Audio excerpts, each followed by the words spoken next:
నమస్కారం ఘంటారావానికి స్వాగతం. ముందుగా ప్రధానాంశాలు. ముస్తాబు కార్యక్రమంతో పిల్లల్లో ఆత్మవిశ్వాసం పెరుగుతుందన్న సీఎం. ఇంటర్ వరకు అమలు చేయాలని ఆదేశం.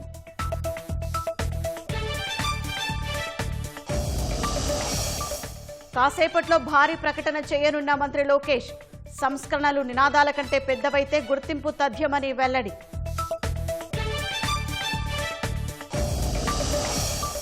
నెల్లూరు తాత్కాలిక మేయర్గా రూప్ కుమార్ బాధ్యతలు. సర్వసభ్య సమావేశానికి వైసీపీ కార్పొరేటర్లు గైర్హాజరు.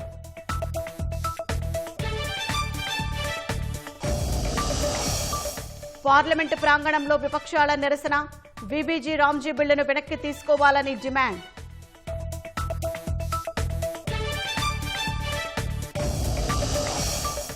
ఢిల్లీలో పీయూసీసీ లేని వాహనాలకు ఇంధనం నిరాకరణ. నూతన నిబంధనలను అమలు చేస్తున్న పెట్రోల్ బంక్ యజమానుడు.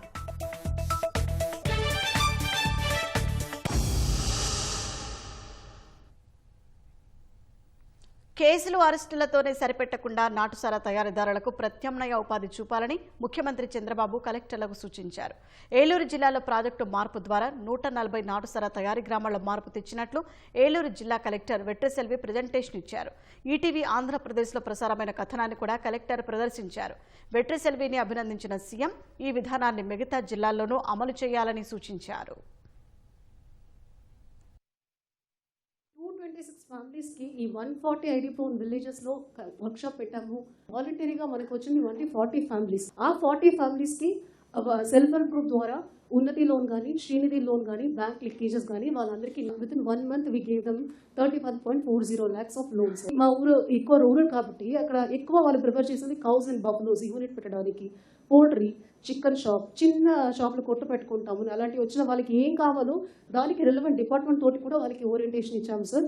ఈ June 19th లాంచ్ చేసాం సార్. Now we are in December. Last 6 months ఎవరు డీఫాల్ట్ రావాలా కంటిన్యూస్గా వాళ్ళు రీపేమెంట్ చేస్తూ మనం అనుకున్న పనినే వాళ్ళు కంటిన్యూ చేస్తున్నారు సార్. ఇప్పటికీ వాళ్ళందరూ 40 స్మాల్ బిజినెస్ ఆంటర్ప్రెనర్స్ అయ్యారు.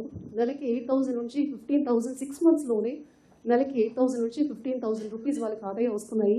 When I interacted with these, అవును మేడం నాకు ఇంక 2 years లోన్ కట్టాలి, నెలకి 5,000 కడుతున్నాను, నెక్స్ట్ లోన్ కట్టగానే ఇంకా ఒక నేను తెచ్చుకోవాలి, మీరే లోన్ ఇవ్వాలి అని కూడా ఇప్పుడు వాళ్ళు ముందుకు వస్తున్నారు సార్. ఫస్ట్ మీటింగ్కి ఇప్పటికే చాలా మార్పులు వాళ్ళ యాటిట్యూడ్లో కూడా కనిపిస్తున్నాయి. ఇంకా ఒక 55 members ముందుకు వచ్చారు సార్. ఇప్పుడు వాళ్ళకి నెక్స్ట్ మంత్కి వాళ్ళకి లోన్ ఇస్తున్నాము. మనం ఉక్కుపాదం మోపాం, అరెస్టులు చేసాం, కంట్రోల్ అయిపోయింది అనుకుంటున్నాం. వాళ్ళు మళ్ళీ డెస్ట్రెస్తో ఏదో ఒక విధంగా మళ్ళీ ఆ పని చేసే పరిస్థితికి వస్తున్నారు. వాళ్ళని కంట్రోల్ చేయడమే కాకుండా మార్పు తీసుకోవడానికి this is the best way. I really appreciate you. You started with 226 all collectors. ID free districts announce చేయడమే కాకుండా ఆ ఫ్యామిలీస్ని తీసుకొని అక్యూజ్డ్ ఎవరైతే ఉంటారో వాళ్ళందరూ ఆ అలవాట్లు ఉండే వాళ్ళు తీసుకొని అక్కడి నుంచి మొత్తం ఫస్ట్ ఫేజ్ ఇది స్టార్ట్ చేయండి. ఎక్సైజ్ డిపార్ట్మెంట్ కూడా వర్కౌట్ చేయాలి. అందరికీ ఎంప్లాయ్మెంట్ క్రియేట్ చేయడం ఒకటి, వాళ్ళకు కూడా యాక్టివిటీ క్రియేట్ చేస్తే డ్రగ్స్ తీసుకున్నవాడు కూడా over a period of time బయట వస్తాడు. రాష్ట్రాల్లోని అన్ని పాఠశాలలకు స్మార్ట్ కిచెన్ల ద్వారా ఆహారం అందించేందుకు స్థలాలు అన్వేషించాలని కలెక్టర్లను మంత్రి నారా లోకేష్ కోరారు. కడప జిల్లాలో చేపట్టిన smart kitchen for all the schools ప్రాజెక్టుపై కలెక్టర్ శ్రీధర్ ప్రజెంటేషన్ ఇచ్చారు. స్మార్ట్ కిచెన్ విధానం కేంద్ర మంత్రి ధర్మేంద్ర ప్రధాన్కు బాగా నచ్చిందని లోకేష్ చెప్పారు. ఇది దేశానికి మార్గదర్శి అవుతుందని చంద్రబాబు ప్రశంసించారు.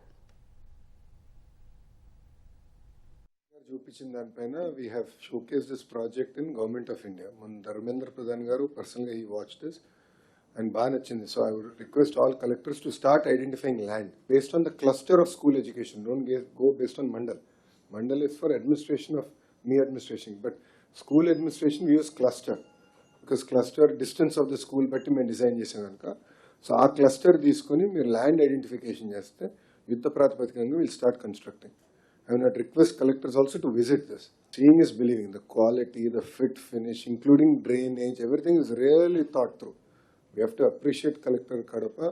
Sir, Kadapalo, can they expand to hostels also on the residential schools? So everywhere that's what all schools cover చేసేవాళ్ళు. అన్ని స్కూల్స్ పెట్టండి. సార్ అంగన్వాడీ సెంటర్స్ కూడా we were working in 1 mandal sir. మీరు అంగన్వాడీలు చేసిన తర్వాత రెసిడెన్షియల్ స్కూల్స్ కానీ లేకపోతే వెల్ఫేర్ స్కూల్స్ కానీ అవి కూడా ఇంటిగ్రేట్ చేయండి. హబ్ అండ్ స్పోక్ మోడల్ పెట్టుకోండి. This is a very good initiative. It will be model for the nation. Gudivada ANR కళాశాల వజ్రోత్సవాలు ఘనంగా జరుగుతున్నాయి. మాజీ ఉపరాష్ట్రపతి వెంకయ్యనాయుడు మాట్లాడుతున్నారు. ప్రత్యక్ష ప్రసారం ద్వారా చూద్దాం. బాగా చేస్తే దేశం ఎంత ముందుకు పోయి చెప్పండి. ఎవరి పని వాళ్ళు బాగా చేస్తే, ఎవరి కర్తవ్యాన్ని వాళ్ళు చక్కగా నిర్వర్తిస్తే దేశం ముందుకు కనకుండా ఎలా ఉంటుంది? గణనీయమైన అభివృద్ధి సాధించింది మన దేశం. చాలా ముందుకు వెళ్ళింది. ప్రపంచం వేగంగా పోతుంది. ఇండియా కూడా వేగంగా పోతుంది. No we are one of the. ఆ అమెరికా అధ్యక్షుడు ఆయన పేరు చెప్పడం కూడా నాకు ఇష్టం లేదు. ఆ మధ్య ఆయన ఏం మాట్లాడుతాడో ఆయనకే తెలవదు. ఇండియా ఇది డెడ్ ఎకానమీ అన్నాడు. ఇండియా ఇది డెడ్ ఎకానమీ. ఆ తర్వాత 3 రోజులకి IMF ఇంటర్నేషనల్ మానిటరీ ఫండ్ ఒక నివేదిక ఇచ్చింది. ప్రపంచంలో అత్యంత వేగంగా ముందుకు వెళుతున్న ఎకానమీ భారతదేశం నెంబర్ 1 ప్లేస్లో ఉంది. అమెరికా అధ్యక్షుడు దాన్ని చదివినా కూడా చదవనట్టుగా కూడా నడుస్తున్నట్టుగా అనిపిస్తున్నాడు. అమెరికా గొప్ప దేశం, ప్రజాస్వామ్య దేశం, మనకి మిత్ర దేశం. కానీ దేశం రెండో దేశాన్ని కూడా గౌరవించాలి. వాళ్లే తెలివంతులు అనుకుంటేట మనకు కూడా తెలియదు.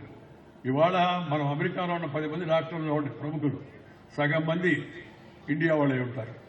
అమెరికా వాడికి ఎవరికి జబ్బు వస్తే, ప్రసాద్ గారు ఉన్నారు ఇక్కడ తోటకూర, అమెరికా వాడికి ఎవరికి జబ్బు వస్తే వాడు అమెరికా డాక్టర్ కన్నా మన ఇండియా డాక్టర్, వీరైతే తెలుగు డాక్టర్ తిరగబోతున్నాం. అది తిరిగి ఈ నేల, ఈ భూమి, ఈ నీరు, ఈ గాలి, ఈ సంస్కృతి అంత గొప్ప ఉన్నతమైంది. ప్రపంచం అంతా కూడా వెలుగు చేస్తూ ఉంది.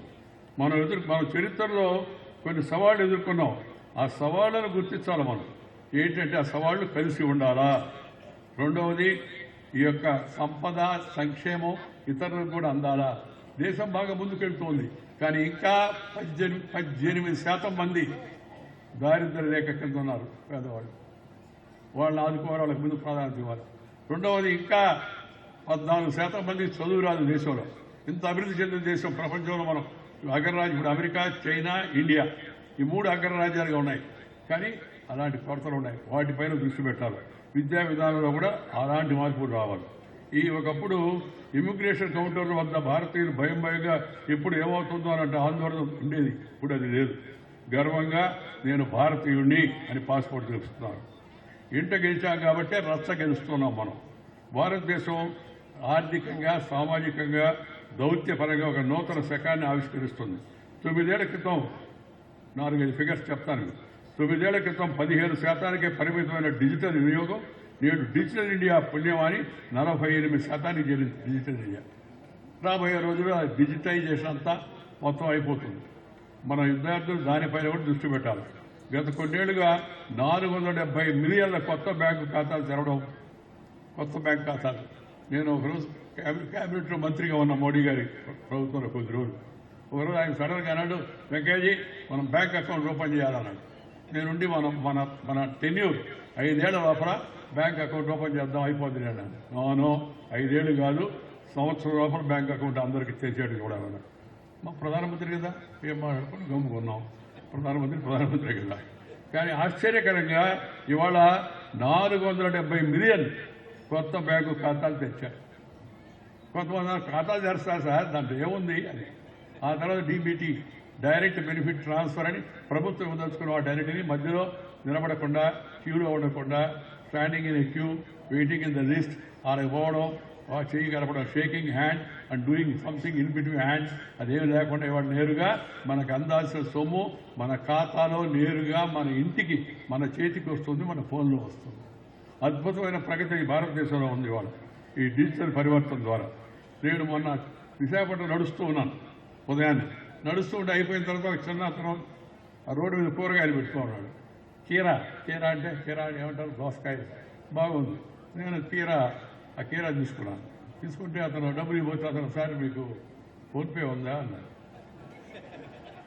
విశాఖపట్నంలో రామకృష్ణ బీచ్లో రోడ్డు మీద ఉన్న అతన్ని నేను నా మిత్రుడు అశోక్ అని ఇద్దరు కలిసిపోతూ సరదాగా కీరా తిందాం అనుకుంటే ఫోన్పే ఉందా మీకు అన్నాడు.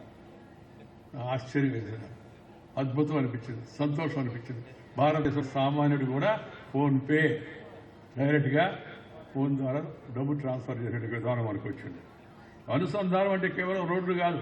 నేను గ్రామీణాభివృద్ధి మంత్రిగా ఉన్నప్పుడు నాకు గుర్తు, వాజ్పేయి గారి హామీలో ప్రతి పక్కా రోడ్డు, ప్రతి ఊరికి రోడ్డు అంటే ఆర్థిక మంత్రి ఒప్పుకోడా. ఏమన్నాడు ఆయన, రోడ్డు వేయడం మంచిగా డబ్బులు ఎవరు ఇస్తారు కేజీ అన్నాడు. మరి హైవేలకు ఎవరు ఇస్తున్నారా అన్న?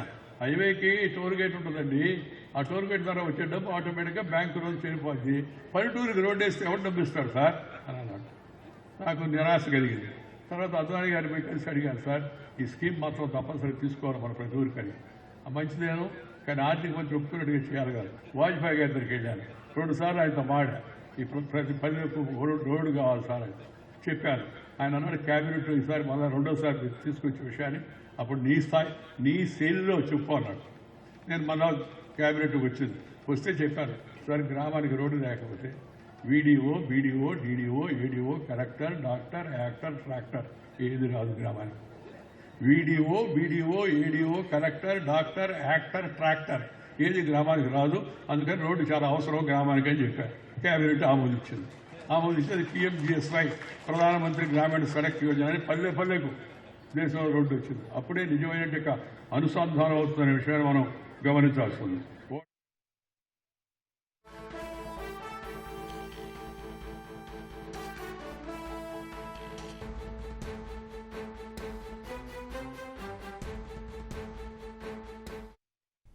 తాజాంశాన్ని చూస్తున్నాం. సీఎం చంద్రబాబుకు business reformer of the year అవార్డును ఎకనామిక్ టైమ్స్ ప్రకటించింది. ఇక మరింత సమాచారం మా ప్రతినిధి కృష్ణ అడిగి తెలుసుకుందాం. కృష్ణ, సీఎంకు ఎకనామిక్ టైమ్స్ సంస్థ అవార్డుకు సంబంధించిన వివరాలేంటి? షాహీన్, ఎకనామిక్స్ టైమ్స్ సంస్థ business reformer of the year గా ముఖ్యమంత్రి చంద్రబాబుకు అవార్డు ప్రకటించింది. మంత్రి నారా లోకేష్ ఈ ఉదయం 12 గంటలకు, ఈ మధ్యాహ్నం 12 గంటలకు ఈ ఒక ప్రతిష్టాత్మక అవార్డు గురించి ప్రకటన చేస్తానని చెప్పి ఆయన ఎక్స్ లో పోస్ట్ చేశారు. ఇది రాష్ట్ర వ్యాప్తంగా కూడా ఈ పోస్ట్ ఒక ఆసక్తికర చర్చకు దారితీసింది. ఇందుకు అనుగుణంగా ఆయన కొద్దిసేపటి క్రితమే ఎకనామిక్ టైమ్స్ సంస్థ business reformer of the year గా ముఖ్యమంత్రి చంద్రబాబును ప్రకటించినట్లు వెల్లడించారు. ఈ మేర ఆయన ఎక్స్ లో కూడా ఆ పోస్ట్ ను ప్రకటించారు. ఈ అవార్డు ఆంధ్రప్రదేశ్ తో పాటు అటు తన కుటుంబ సభ్యులకు కూడా ఎంతో గర్వకారణం అని చెప్పి లోకేష్ వెల్లడించారు. ఇది ఎంతో గర్వకారణం అని కూడా చెప్పడం జరిగింది. దేశంలో సంస్కరణల ప్రయాణాన్ని స్పష్టత, అలాగే ధైర్యం, స్థిరత్వంతో ముందుకు తీసుకెళ్లిన అరుదైన నాయకులు చంద్రబాబు ఒకరని జ్యూరీ ప్రశంసించినట్టుగా ఆయన వెల్లడించారు. అలాగే పాలనలో సంస్కరణలు, వేగం, అలాగే విశ్వాసం అనే 3 ప్రధాన సూత్రాలుగా చంద్రబాబు చూపించిన అచంచల నిబద్ధతకి ఈ అవార్డు ప్రధానం అని చెప్పి ఆయన వెల్లడించారు. ఏదైతే రాష్ట్రాభివృద్ధికి, అలాగే పెట్టుబడుల ఆకర్షణకు, అలాగే సంస్కరణాత్మక పాలనకు కూడా చంద్రబాబు నాయకత్వం దేశానికి ఆదర్శంగా నిలుస్తోందని చెప్పి లోకేష్ తన పోస్ట్ లో వెల్లడించడం జరిగింది. తమ ప్రభుత్వ విధానాలు మాత్రం సంస్కరణ మార్గం, అలాగే పాలనలో విశ్వాసమే లక్ష్యం అని చెప్పి ఆయన తెలియచెప్పారు. షాహిద్, ధన్యవాదాలు కృష్ణ.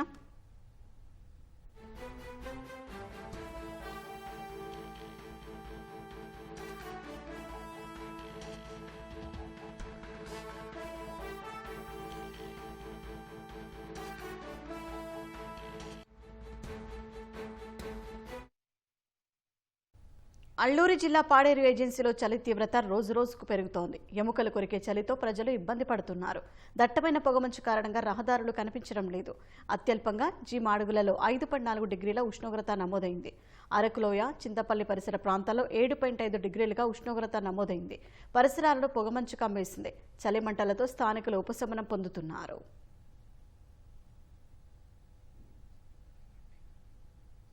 దొంగతనాలు జరిగినప్పుడు బాధితులు పోగొట్టుకున్న సొత్తును రికవరీ చేసినా అది బాధితులకు చేరేందుకు పోలీస్ స్టేషన్, కోర్టుల చుట్టూ తిరగాలి.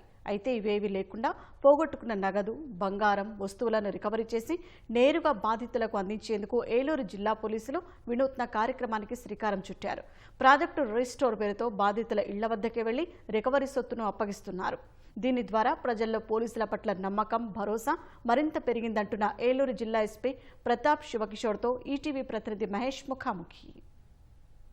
శాంతి భద్రతల పర్యవేక్షణకు మాత్రమే పరిమితం కాకుండా ఎప్పటికప్పుడు వినూత్న కార్యక్రమాలను రూపొందిస్తూ ఏలూరు జిల్లా ప్రజలకు చేరువయ్యే ప్రయత్నం చేస్తున్నారు ఏలూరు జిల్లా పోలీసులు. ఇటీవల ప్రాజెక్ట్ రిస్టోర్ పేరుతో కొత్త కార్యక్రమాన్ని శ్రీకారం చుట్టారు. ప్రస్తుతం మనం ఏలూరు జిల్లా ఎస్పీ ప్రతాప్ శివకిషోర్ మనతో ఉన్నారు. ఆయన అడిగి ఈ కార్యక్రమం గురించి మరిన్ని విషయాలు ఆయన మాటలను తెలుసుకునే ప్రయత్నం చేద్దాం. సార్, అసలు ఈ ప్రాజెక్ట్ రిస్టోర్ ఏంటి, ఆ పేరు పెట్టడానికి కారణం ఏంటి, దీని ద్వారా బాధితులకు ఏ విధమైన సహాయం అందిస్తారు సార్? ప్రాజెక్ట్ రీస్టోర్ అంటే మన దగ్గర బైక్స్ దొంగతనాలు, బంగారం, లేకపోతే పోగొట్టుకున్న డబ్బు, ఇవి చాలా వరకు మా పోలీస్ టీమ్స్ కష్టపడి రికవర్ చేయడం జరుగుతుంది. ఆ రికవర్ చేసిన దాన్ని బాధితులకి వాళ్ళని పోలీస్ స్టేషన్ చుట్టూ కానీ కోర్టు చుట్టూ కానీ తిప్పకుండా ఆ రికవర్ చేసిన అమౌంట్ని లీగల్ ఫార్మాలిటీస్ అన్నీ కంప్లీట్ చేసుకొని అమౌంట్ని, ఆ వస్తువుల్ని, ఆ వెహికల్స్ని వాళ్ళ ఇంటి దగ్గర వెళ్ళి ఆ పోలీస్ ఆఫీసర్స్, మా పోలీస్ ఆఫీసర్స్ నెలలో ఒక రోజు అప్పగించాలని మేము ఈ కార్యక్రమం స్టార్ట్ చేశాము. దీంట్లో భాగంగా నిన్న సుమారు 3 కోట్ల వరకు విలువైన వస్తువుల్ని, బంగారుని, క్యాష్ని కూడా మొత్తం ఒక 800 కుటుంబాలకు అందజేయడం జరిగింది జిల్లా వ్యాప్తంగా. దీని వెనకాల ఉన్న ముఖ్య ఉద్దేశం ఏమంటే, ఒకటి, ఆల్రెడీ డబ్బు పోగొట్టుకున్న వాళ్ళు మళ్ళీ కష్టపడి అటు ఇటు తిరగకుండా, వాళ్ళ టైం వేస్ట్ కాకుండా పోలీస్ మీద నమ్మకం పెరిగేలాగా వాళ్ళ దగ్గరికి మేమే వెళ్ళి ఇవ్వడము. 2, ఎప్పుడైతే పోలీస్ ఆఫీసర్స్ ఆ ఏరియాకి వెళ్తారో ఆ బాధితుడికి ఒక్కడికే నమ్మకం కలగడం కాకుండా చుట్టుపక్కల ఉన్న వాళ్ళకి కూడా వ్యవస్థ మీద నమ్మకం పెరగడం, పోలీస్ చేసే మంచి పని వాళ్ళ పోలీస్ మీద కాన్ఫిడెన్స్ కూడా పెరుగుతుంది. 3, పోలీస్ ఆఫీసర్స్ ఎప్పుడైతే చాలా కష్టపడి రికవర్ చేస్తారు, దొంగలు పట్టుకోవడం కానీ, తర్వాత ప్రాపర్టీ రికవర్ చేయడము, ఎప్పుడైతే ఆ బాధితుడికి అది అందజేస్తారో వాళ్ళ కళ్ళలో ఉన్న కృతజ్ఞత కావచ్చు, వాళ్ళు చెప్పే థ్యాంక్స్ కావచ్చు, చాలా అవార్డులు, రివార్డుల కంటే అదే పెద్ద గొప్ప మోటివేటింగ్ ఫ్యాక్టర్ అనమాట. పోలీస్ స్టేషన్కి పిలిచి ఇచ్చే కంటే వీళ్ళు అక్కడ క్రైమ్ జరిగిన ప్రదేశానికే వెళ్తే అక్కడ ప్రజలు కూడా చాలా సలహాలు, సూచనలు చేస్తారు, వాళ్ళకి తెలిసిన నాలెడ్జ్ షేర్ చేసుకుంటారు. ఇక్కడే బైక్స్ ఎందుకు పోయాయి, ఫర్ ఎగ్జాంపుల్ విలేజ్ ఏరియాస్లో మేము నోటీస్ చేసింది ఏంటంటే, ఈ బైక్స్ అవి తీసుకెళ్ళినప్పుడు మొత్తం విలేజ్ అంతా అక్కడ గ్యాదర్ అయ్యి వాళ్ళ ఊరు సమస్యలు చెప్పడము, అక్కడ ఎవరైనా అనుమానితులు ఉంటే వాళ్ళ పేర్లు చెప్పడము, పబ్లిక్కి ఒక ఫ్రెండ్లీ కమ్యూనిటీ పోలీసింగ్ ఈవెంట్ లాగా అది అవుతుంది. సార్, ఈ ప్రాజెక్ట్ రిస్టోర్ కింద మీరు బాధితులు పోగొట్టుకున్నటువంటి నగదు, బంగారం ఇవి తిరిగిస్తున్నారు కదా సార్, ఇంతకుముందు ప్రాసెస్ ఎలా ఉండేది సార్? ఇప్పుడు మీరైతే ఇంటికి వెళ్ళి ఇస్తున్నారు, ఇంతకుముందు ప్రాసెస్ ఎలా ఉండేది సార్? అంటే ఈ కొత్త చట్టాలు రాకముందు ఈ ప్రాపర్టీని అంతా కూడా కోర్టులో సబ్మిట్ చేసేవాళ్ళు. కోర్టులో మళ్ళీ వెరిఫై చేసి ఒక రిలీజ్ ఆర్డర్ ఇచ్చేది, ఒక లాయర్ ఎవరో వాళ్ళకి హెల్ప్ చేయడము. ఇది కొంచెం టైం టేకింగ్ ప్రాసెస్. వాళ్ళు పోలీస్ స్టేషన్ చుట్టూ, కోర్టు చుట్టూ తిరగాల్సి వచ్చేది. ఇప్పుడు బిఎన్ఎస్లో కొత్త ప్రొవిజన్స్ ప్రకారం ఏదైనా ఒక ప్రాపర్టీ మనము ఐఓ సాటిస్ఫాక్షన్ ఉంటే బాధితుల దగ్గర ఒక అఫిడవిట్ తీసుకొని కోర్టులో ట్రయల్ ప్రాంతంలో కోర్టు ఒకవేళ అడిగితే ఆటోమేటిక్గా వాళ్ళే ప్రొడ్యూస్ చేసేటట్టు అఫిడవిట్ తీసుకొని వాళ్ళకి అప్పగించవచ్చు. వన్స్ ఇన్వెస్టిగేషన్, దానిలో ఉన్న ఆధారాలు, దానికి కావాల్సిన ఫొటోస్, దానికి కావాల్సిన ప్రాపర్టీ ఐడెంటిఫికేషన్ అన్నీ కంప్లీట్ చేసినాక ప్రాపర్టీ ఐఓనే అప్పగించవచ్చు, కోర్టు దాకా వెళ్ళాల్సిన అవసరం లేదు. రాష్ట్రంలో ఈ కార్యక్రమం ఎక్కడైనా ఉందా? ఫస్ట్ టైం మన దగ్గరే ఇంప్లిమెంట్ చేస్తున్నారా? బాధితుల దగ్గరికి నేరుగా మీరు వెళ్ళినప్పుడు వారి స్పందన ఎలా ఉంది సార్? అలాంటి పోగొట్టుకున్న సొమ్ముని అంటే ఇట్లా కష్టపడకుండానే మీరే తీసుకెళ్ళి ఇవ్వడం, వాళ్ళ స్పందన ఎలా కనిపిస్తుంది సార్? ఇది మా టీం అంతా చాలా చక్కగా చేశారండి. మొత్తం అన్ని దగ్గర సెల్ ఫోన్స్ ఇవ్వడం అయితేనేమి, వెహికల్స్, గోల్డ్, కొంతమందికి టీవీస్ ఇట్లాంటివి కూడా వీళ్ళు వెనక్కి ఇవ్వడం జరిగింది. ప్రజల నుంచి చాలా పాజిటివ్ రెస్పాన్స్ ఉంది. ఓన్లీ పోగొట్టుకున్న కుటుంబాలు కాకుండా అక్కడ చుట్టుపక్కల కుటుంబాల్లో ఇంకా ఎక్కువ హర్షం వ్యక్తం చేశారు. ఈ ప్రాజెక్ట్ రిస్టోర్ ఇంకెక్కడైనా ఉందా సార్ మన రాష్ట్రంలో? లేదంటే ఈ కార్యక్రమాన్ని ప్రతి నెలగా నిర్వహిస్తూ ఉంటున్నారు, అది కంటిన్యూ అవుతుందా సార్? ఖచ్చితంగా అండి. దీనివల్ల మాకు కూడా పోలీసులో కూడా చాలా అడ్వాంటేజ్ ఉంటుంది. ఈ ప్రాపర్టీ కూడా పోలీస్ స్టేషన్లో స్టోర్ చేయాల్సిన అవసరం లేదు. మీరు చూస్తే చాలా వరకు ఒక వెహికలే ఉంటుంది. ఒక కోర్టు ఆర్డర్ కోసమో లేకపోతే ఇంకో కాగితం కోసమో అది 3-4 months మన పోలీస్ స్టేషన్లో ఉందంటే దాని లైఫ్ స్పాయిల్ అయిపోతుంది. ఆ బైక్తో పిల్లల్ని చదువుకు తీసుకెళ్తుండొచ్చు, ఒక అతని ఎంటైర్ బిజినెసే ఆ బైక్ మీద నడుస్తుండొచ్చు. పోలీస్కి మోరల్ బూస్ట్ అవుతుంది. అంతేకాకుండా పోలీస్ స్టేషన్లో అనవసరంగా ఇవన్నీ పెట్టి వస్తువులు చెడిపోయి లేకపోతే పోలీసుల మీద కూడా అనవసరంగా అలిగేషన్స్ రాకుండా కాపాడడం మంచి జరుగుతుంది. ఇది ప్రాజెక్ట్ రిస్టోర్ గురించి జిల్లా ఎస్పీ ప్రతాప్ శివకిషోర్ మనోగతం. కెమెరామెన్ రమణతో ఉమామహేష్, ఈటీవీ న్యూస్, ఏలూరు జిల్లా నుంచి. ఉమ్మడి గుంటూరు జిల్లా పత్తి రైతులను ప్రకృతి నిండా ముంచిన ప్రభుత్వం కాస్త ఊపిరిపోసింది. పంటకు మద్దతు ధర ప్రకటించి కాటన్ కార్పొరేషన్ ఆఫ్ ఇండియా ద్వారా కొనుగోలు చేస్తోంది. నిబంధనలు సడలించి తేమ శాతంతో సంబంధం లేకుండా కొంటుండడంతో రైతులు హర్షం వ్యక్తం చేస్తున్నారు. దిగుబడి తగ్గిన సీసీఐ ద్వారా కొనుగోలు వల్ల నష్టాల నుంచి కాస్త బయటపడ్డామని చెబుతున్నారు. మిరప పంట వల్ల నష్టాలు పెరగడంతో ఈ ఏడాది ఉమ్మడి గుంటూరు జిల్లాలోని రైతులు ఎక్కువ శాతం పత్తివైపు మొగ్గు చూపారు. పల్నాడు జిల్లాలో 2,20,000 ఎకరాలు, గుంటూరు జిల్లాలో 54,000 ఎకరాలు, బాపట్ల జిల్లాలో 5,000 ఎకరాల్లో తెల్ల బంగారాన్ని సాగు చేశారు. వర్షాలు, తుపాను దెబ్బకు ఆశించిన మేర దిగుబడి రాలేదు. ఎకరాకు 5 క్వింటాలు కూడా పండని పరిస్థితి ఏర్పడింది. మరోవైపు వర్షాల వల్ల తేమ శాతం కూడా అధికంగా ఉంది. మామూలుగా 8 నుంచి 12% మేర తేమ ఉన్నా కాటన్ కార్పొరేషన్ ఆఫ్ ఇండియా కొనుగోలు చేయదు. అయితే రాష్ట్రంలో సీసీఐ నిబంధనల్ని సడలించి పత్తి కొనుగోలు చేసేలా ప్రభుత్వం చర్యలు చేపట్టింది.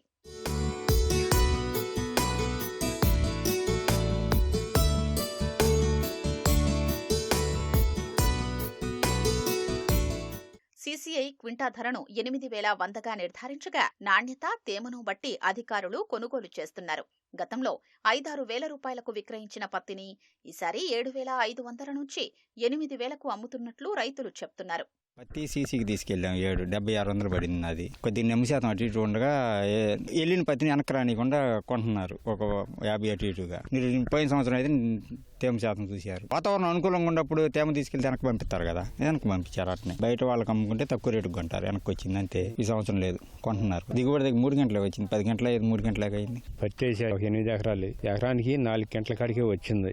తీసుకెళ్తే రేటు బాగానే వేసారు కానీ ఎన్ని కొట్టకుండా దిగుబడి లేదు. నాకు ముందు ఏడు నష్టం చాలా వచ్చింది. ఎకరానికి దాదాపు 35 మధ్యలో 35,000 దాదాపు నష్టం వచ్చింది ఏడు. నాకు ఏం చేయాలి, ఏం తోసిబడి గట్ల ముందు మెయిన్. పోయిన సంవత్సరం తేమ చూశారు, ఎక్కువ తేమ చూసి రేట్ వేసారు. ఈ సంవత్సరం తేమ చూడలేదు, వేయటం బాగానే ఉంది కానీ వాళ్ళు వేయటం బాగానే ఉన్నది. వెనక్కి పంపించలేదు, మన మట్టికి వేస్తున్నారు రేటు. ఏదో ఎన్నికి కొడితే వాళ్ళు తేమ శాతం చూసి వీళ్ళు మరీ సౌకర్యుతున్నారు. అసలు ఊళ్ళో 4 ఎకరాలు వేసాం. మొన్న 1 కింటా వచ్చింది, 1 కింటా వచ్చింది. ఎవరినైనా ఎత్తుకెళ్తే బాగానే కొంటున్నారు. వెనకేం పంపించలేదు, వెళ్ళినట్టు కొంటున్నారు. వెనక్కి రావట్లేదు, కొంట మంచిది. మళ్ళీ వెనక్కి వచ్చింది కష్టమే. తుపాను, వానల వల్ల పంట దెబ్బతిని నష్టపోయిన తమకు ప్రభుత్వ నిర్ణయంతో ఉపశమనం కలిగిందని రైతులు ఆనందం వ్యక్తం చేస్తున్నారు. వర్షం రావడంతో సగం దరిద్రం పట్టిపోయింది. ఆ నీళ్లు నిలబట్టాన ఉండకాయ కొంత రాలిపోవటం, మళ్ళీలో కాయపడి 3, 4, 5 తర్వాత మళ్ళీ పుచ్చు ఒకటి. తినేది ఏం లేదండి. 7, 10, 7:30 కొంటున్నాడు. పర్లేదులే, లేకపోతే వీళ్ళు అయితే ఇంకా తినేవాళ్ళు కింద ఊడిచేవాళ్ళు. యాడ్ పెట్టడం అది ఒకటి కాపాడింది బాగానే. 6 కంటే వాళ్ళు రానీరు. వాళ్ళు రేపు పొద్దున బేళ్ళు ఎట్టని సేల్ చేసుకుంటారు స్వామి. మన వాళ్ళు ఏముంది, మనం తీసేవాళ్ళమే కానీ దాని లెక్క పోయేవాళ్ళం కాదు కదా మనం. కాబట్టి దాన్ని ఎట్లా మహానుభావుడు కనిపెట్టాడు, ఒక రకం గొడ్డెక్కినట్టు. ఎకరానికి 2-3 వస్తున్నాయి. మన వానలకు పోయినాయి. ఇదిగో ఇప్పుడు ఇగురు వచ్చి ఎట్టు వచ్చింది. వస్తేనేమో ఇటు పుచ్చులుండి 2 సార్లు ఏం తీశాడు, 4 సార్లుగా. ఇప్పుడు 4వ పుచ్చులుండి ఏం వచ్చిందండి వాళ్ళకి. అది కొంచెం తీసుకుంటున్నారండి, అటు ఇటుగా చూసి చూడనట్టుగా తీసుకుంటున్నారు ఇప్పుడు వచ్చిన వాళ్ళు.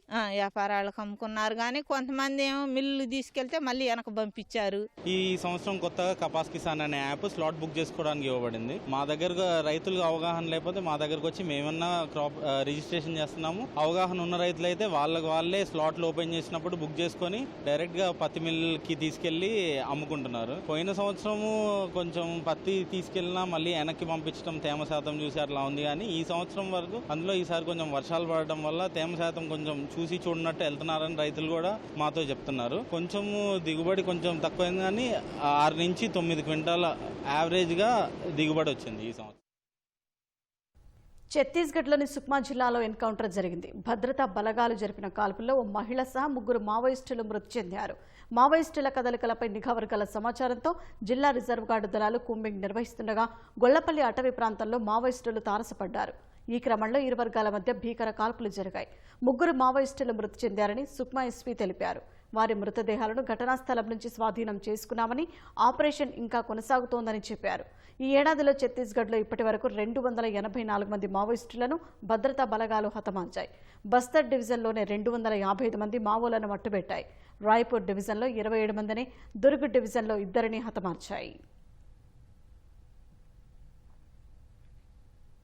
ఢిల్లీలో పొల్యూషన్ అండర్ కంట్రోల్ సర్టిఫికెట్ లేని వాహనాలకు ఇంధనం నింపేందుకు పెట్రోల్ బంక్ సిబ్బంది నిరాకరిస్తున్నారు. వాయు కాలుష్య నియంత్రణకు ఢిల్లీ సర్కారు తీసుకున్న నిర్ణయానికి అనుగుణంగా పెట్రోల్ బంక్ యజమానులు నూతన నిబంధనలను అమలు చేస్తున్నారు. నో పీయూసీ, నో ఫ్యూయల్ అన్న బోర్డును బంక్ల వద్ద ప్రదర్శిస్తున్నారు. సర్కారు నిర్ణయాన్ని సమర్థవంతంగా అమలు చేసేందుకు ఢిల్లీ రవాణా శాఖ ప్రత్యేక బృందాలను ఏర్పాటు చేసింది. అటు BS-4 ప్రమాణాలు పాటించని వాహనాలను ఢిల్లీలోకి పోలీసులు అనుమతించడం లేదు. ఢిల్లీలో రిజిస్టర్ కాని వాహనాలకు మాత్రమే ఈ నిబంధనను అమలు చేస్తున్నారు. సిఎన్జి, విద్యుత్ వాహనాలు, ఆర్టీసీ బస్సులు, అత్యవసర వస్తువులను తరలించే వాహనాలకు మాత్రం మినహాయింపు ఇచ్చారు. వాయు కాలుష్య కట్టడికి ఈ విధానాన్ని అమలు చేయాలని సుప్రీంకోర్టు నిన్న ఢిల్లీ ప్రభుత్వాన్ని ఆదేశించింది.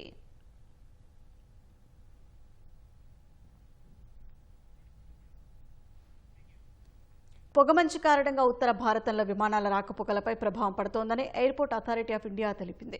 విమానాశ్రయాలకు వెళ్లే ముందు విమానాల స్టేటస్పై విమానయాన సంస్థల వెబ్సైట్లు లేదా సామాజిక మాధ్యమ ఖాతాలను పరిశీలించాలని ప్రయాణికులకు సూచించింది.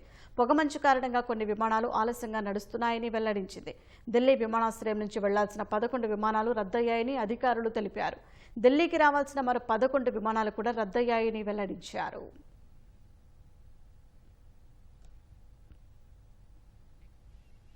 కేంద్ర ప్రభుత్వం లోక్సభలో ప్రవేశపెట్టిన వీబీజీ రామ్జీ బిల్లును వ్యతిరేకిస్తూ పార్లమెంటు ప్రాంగణంలో విపక్షాలు నిరసన తెలిపాయి. వెంటనే బిల్లును వెనక్కి తీసుకోవాలని డిమాండ్ చేశాయి.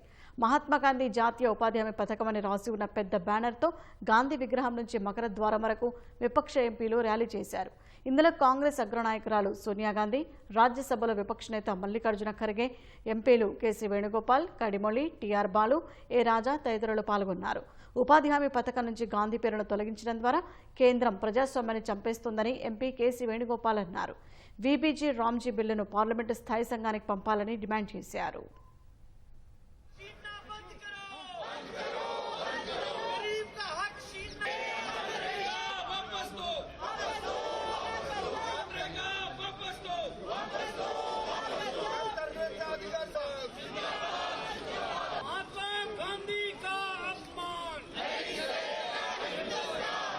प्रतिमा से शुरू हुई थी जहाँ पर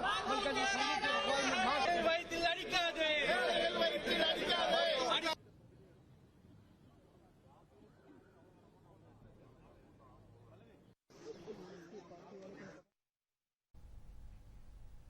పది నెలల్లో 8 యుద్ధాలను ఆపారని అమెరికా అధ్యక్షుడు డొనాల్డ్ ట్రంప్ అన్నారు. అమెరికా ప్రజలను ఉద్దేశించి ప్రసంగించిన ఆయన ఆర్థిక వ్యవస్థ, సరిహద్దు భద్రత, వలస విధానాలు, టారిఫ్లు తదితర అంశాల గురించి మాట్లాడారు. టారిఫ్ల పేరుతో $18 ట్రిలియన్ పెట్టుబడులను అమెరికాకు తీసుకొచ్చారని చెప్పిన ఆయన ఏఐ తయారీ రంగంలో అనేక కంపెనీలు, పరిశ్రమలను స్థాపిస్తున్నాయని వెల్లడించారు. మాజీ అధ్యక్షుడు జో బైడెన్ హయాంలో అనేక మంది వలసదారులను అమెరికాలోకి అనుమతించి ప్రజలు కట్టిన పనులను వారి కోసం ఖర్చు చేశారని విమర్శించారు. అక్రమ వలసదారులు అమెరికన్ల ఉద్యోగాలను కొట్టేసి ఉచిత విద్య, వైద్య సేవలను పొందారని ఆరోపించారు.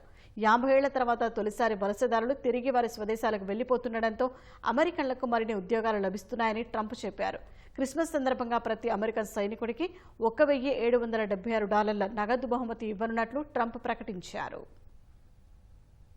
A record-breaking $18 trillion of investment into the United States. Much of this success has been accomplished by tariffs. My favorite word, tariffs, which for many decades have been used successfully by other countries against us, but not anymore. Companies know that if they build in America, there are no tariffs, and that's why they're coming home to the USA in record numbers. Next year, you will also see the results of the largest tax cuts in American history.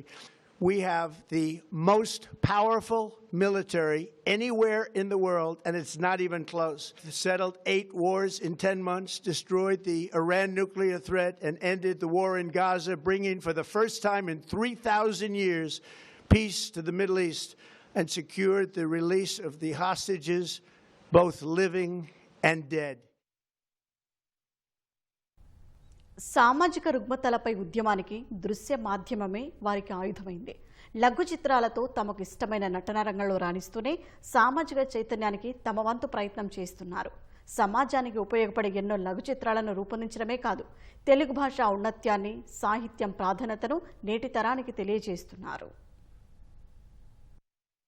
Eluru జిల్లా భీమడోలు మండలం గుండుగొలనకు చెందిన కొంతమంది కళాకారులు గ్రామంలో చిన్న చిన్న వ్యాపారాలు, పనులు చేసుకుంటూ జీవనం సాగిస్తున్నారు. పెద్దగా చదువు, డబ్బు లేకపోయినా సమాజాన్ని మార్చాలన్న వారి సంకల్పం ముందు అడ్డంకులు చిన్నబోయాయి. తమకు ఇష్టమైన నటనా రంగాన్ని ఎంచుకొని సామాజిక చైతన్యానికి నాంది పలుకుతున్నారు. తోటరవి నేతృత్వంలోని బృందం సమాజ శ్రేయస్సు కోసం ఉపయోగపడే ఎన్నో లఘు చిత్రాలను రూపొందించి ప్రశంసలు అందుకున్నారు.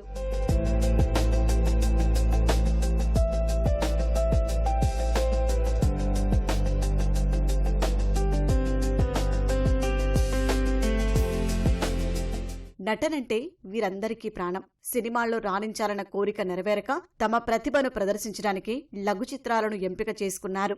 సమాజానికి ఉపయోగపడే అంశాలు, చుట్టూ జరిగే సంఘటనలపై కథలు అల్లుకొని వాటిని లఘు చిత్రాలుగా రూపొందించారు. కథ, మాటలు, దర్శకత్వ బాధ్యతలు చేపట్టిన తోటరవి స్నేహితులతో కలిసి ఇప్పటివరకు 10 లఘు చిత్రాలు తీశారు. 25కి పైగా అవార్డులు అందుకున్నారు. Swachh Bharat, IPL Nani, miss you లాంటి లఘు చిత్రాలకు జాతీయ, అంతర్జాతీయ స్థాయిలో అవార్డులు వచ్చాయి. ఎప్పటికైనా సినిమాకు దర్శకత్వం వహించడమే తన లక్ష్యంగా తోటరవి కృషి చేస్తున్నారు. సినిమా మీద మక్కువతో 10 షార్ట్ ఫిల్మ్స్ డైరెక్షన్ చేశాను. 25 అవార్డులు వచ్చినాయి. అందులో నేషనల్, ఇంటర్నేషనల్ అవార్డ్స్ కూడా వచ్చినాయి. నేను ఇప్పుడు వరకు చేసిన 9 షార్ట్ ఫిల్మ్స్ అన్ని కూడా సామాజిక నేపథ్యంతో కూడిన షార్ట్ ఫిల్మ్స్. ఐపీఎల్ నాని అనే ఐపీఎల్ క్రికెట్ బెట్టింగ్స్ వల్ల యువత ఎలా చెడిపోతున్నది సుమారు 40 నిమిషాలు మా గుండుగోల గ్రామస్తులతోనే చేశాను. దాని తర్వాత మిస్యూజ్ అనే సోషల్ మీడియా బ్యాక్డ్రాప్లో సొసైటీ ఎంత పొల్యూట్ అయిపోతున్నది చూపించాను. ఆ ఫ్యూచర్లో ఇప్పుడు నేను చేయబోయేది, ఇప్పుడు గతంలో దిల్ రాజు సంస్థకి 2 కథలు చెప్పున్నాను. అది గ్యాంగ్స్టర్ బ్యాక్డ్రాప్ల కథలు. అలాగే ఈటీవీ విన్ వారికి 2 కథలు పంపించున్నాను. అవి కూడా ప్రాసెస్లో ఉన్నాయి. ఫ్యూచర్ అన్నది నాకు డైరెక్షన్ అన్నది చేయడం అన్నదే నా డ్రీమ్. తెలుగు భాషను మరిచిపోతున్న తరుణంలో మాతృభాష గొప్పతనాన్ని, ప్రాధాన్యతను తెలిపేలా తెలుగు లెస్స అనే పేరుతో వ్యంగ్యంగా ఓ లఘు చిత్రాన్ని తెరకెక్కించారు. ఈ లఘు చిత్రాన్ని 2026 జనవరిలో అమరావతి వేదికగా నిర్వహించే అంతర్జాతీయ తెలుగు మహాసభల్లో ప్రవేశపెట్టనున్నారు. అమరావతిలో పెడుతున్నారు తెలుగు మహాసభలని. ఆ తెలుగు మహాసభలకి తెలుగు యొక్క స్ఫూర్తి, తెలుగు యొక్క ప్రాచీనం, తెలుగును రక్షించండి అని ఒక 6 అంశాలు ఇచ్చి అంతర్జాతీయంగా లఘు చిత్రాలు పోటీ పెట్టారు. మా గ్రామస్తులు, మా గుండుగోల కళాకారులు అందరూ కలిసి తెలుగు లెస్స అనే టైటిల్ పెట్టి ఈ షార్ట్ ఫిల్మ్ చేయడం జరుగుతుంది. ఈ షార్ట్ ఫిల్మ్కి అవార్డు రావాలని మా గుండుగోల గ్రామస్తులు అందరూ కోరుకుంటున్నారు. తోటరవి తెరకెక్కించే లఘు చిత్రాలన్నింటిలో గుండుగొలను గ్రామస్తులే నటీనటులు. తోటరవి తమకు అవకాశాలివ్వడమే కాకుండా గుండుగొలను గ్రామాన్ని ప్రపంచానికి పరిచయం చేశారని అతడి స్నేహితులు చెబుతున్నారు. తమ లఘు చిత్రాలకు మరిన్ని అవార్డులు రావాలని ఆకాంక్షిస్తున్నారు. సోషల్ ఎలిమెంట్స్ గురించి, సోషల్ అవేర్నెస్ గురించి, సమాజంలో జరిగే అనేక రుగ్మతల గురించి వీటన్నిటిని కూడా షార్ట్ ఫిల్మ్ రూపంలో తెరకెక్కించడం జరిగింది. వీటికి లోకల్గా మరియు జాతీయంగా అనేక అవార్డులు కూడా లభించింది. దీనికి చాలా మేము గర్విస్తున్నాము. ఒక మంచి డైరెక్టర్గా ఉన్నత స్థాయికి వెళ్ళాలని మేము కోరుకుంటున్నాం. ప్రస్తుతం తెలుగు మహాసభలని ఉద్దేశించి అడ్రస్ చేస్తున్నాం. ప్రతి షార్ట్ ఫిల్మ్కి ఆయనకి నేషనల్ అవార్డు కూడా రావడం జరిగింది. నేను చాలా షార్ట్ ఫిల్మ్ ఆయనతో పాటు నేను కూడా కో డైరెక్టర్గా చేశాను, యాక్టింగ్ చేశాను. నాకు కొన్ని నంది అవార్డు కూడా రావడం జరిగింది. ఎక్కువగా సమాజానికి ఉపయోగపడే షార్ట్ ఫిల్మ్ తీయడం జరుగుతూ ఉందండి. ప్రతి మందిని ఆలోచింపజేసేటట్టుగా ఉంటుందన్నమాట అది. ఇప్పుడు తెలుగు మహాసభలు అని చెప్పేసి తెలుగు సాహిత్యం గురించి, అసలు తెలుగు ఎందుకు పాడైపోతుంది, మన తెలుగుని పూర్తిగా మర్చిపోతున్నారు. అలా జరగకుండా ఉండాలంటే మనం ఏ విధంగా ఉండాలి, ఏంటి అనేది ఈ సబ్జెక్ట్ యొక్క ఉద్దేశం అనమాట అండి. ఎవరికైనా ఒక సమాచారం కావాలంటే ముందుగా గుర్తుకు వచ్చేది గూగుల్. సినిమా, స్పోర్ట్స్, రాజకీయాలు ఇలా ప్రపంచంలో ఏ అంశమైనా తెలుసుకోవడానికి ఎక్కువగా ఆధారపడేది గూగుల్ పైనే. మరి అలాంటి గూగుల్లో ఈ ఏడాది జరిగిన పరిణామాల్లో ప్రజలు ఏ విషయాలను ఎక్కువ శోధించారు? ముఖ్యంగా భారతీయులు ఎలాంటి అంశాలను గూగుల్ చేశారు? 2025 ముగింపు దశకు చేరుకోవడంతో ఈ ఏడాది భారతీయులు అత్యధికంగా వెతికిన అంశాల జాబితాను గూగుల్ వెల్లడించింది. వాటిలో ఏ ఏ అంశాలు టాప్లో ఉన్నాయో ఈ కథనంలో చూద్దాం.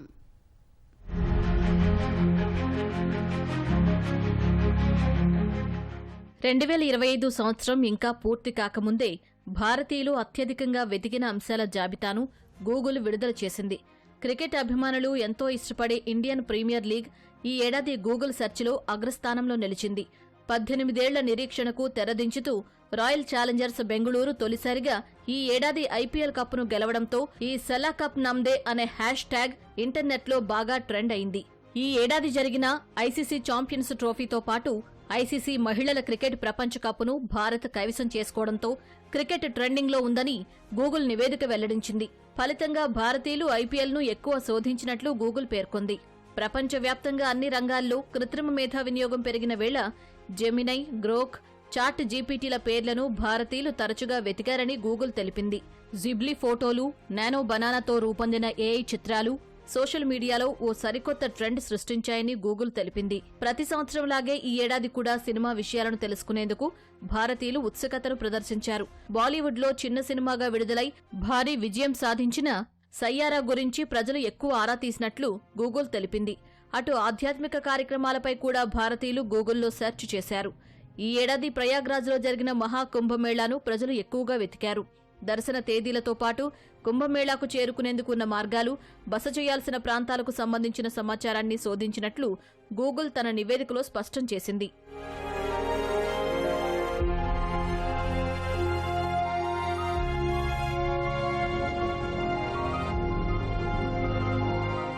దేశంలో గాలి నాణ్యతపై భారతీయులు ఎక్కువగా గూగుల్లో సెర్చ్ చేశారు. దేశ రాజధాని ఢిల్లీతో పాటు కొన్ని ప్రాంతాల్లో గాలి నాణ్యత సూచి ఎక్కువగా ఉండటంతో కాలుష్యం మరింత పెరిగిపోయింది.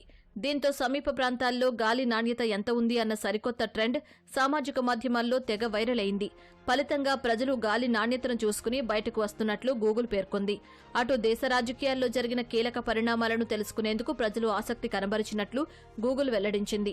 సుంకాలు, కాల్పుల విరమణ, వక్ఫ్ చట్టం అంశాలను భారతీయులు శోధించినట్లు తెలిపింది. లబుబు అనే బొమ్మ రాత్రికి రాత్రే సెలబ్రిటీగా మారి ఇంటర్నెట్లో సంచలనమైంది. దీని గురించి ప్రజలు ఆరా తీశారని గూగుల్ తెలిపింది. అంతర్జాలం ఎంత అనూహ్యమైనదో ఈ సంఘటన రుజువు చేసిందని పేర్కొంది. అయితే కొన్ని అంశాలు ప్రజలకు ఎంతో బాధను కలిగించాయని గూగుల్ స్పష్టం చేసింది. బాలీవుడ్ దిగ్గజ నటుడు ధర్మేంద్ర మృతి చెందిన అనంతరం ఆయన సినిమాలు తిరిగి చూడ్డానికి భారతీయులు మొగ్గు చూపారని వెల్లడించింది.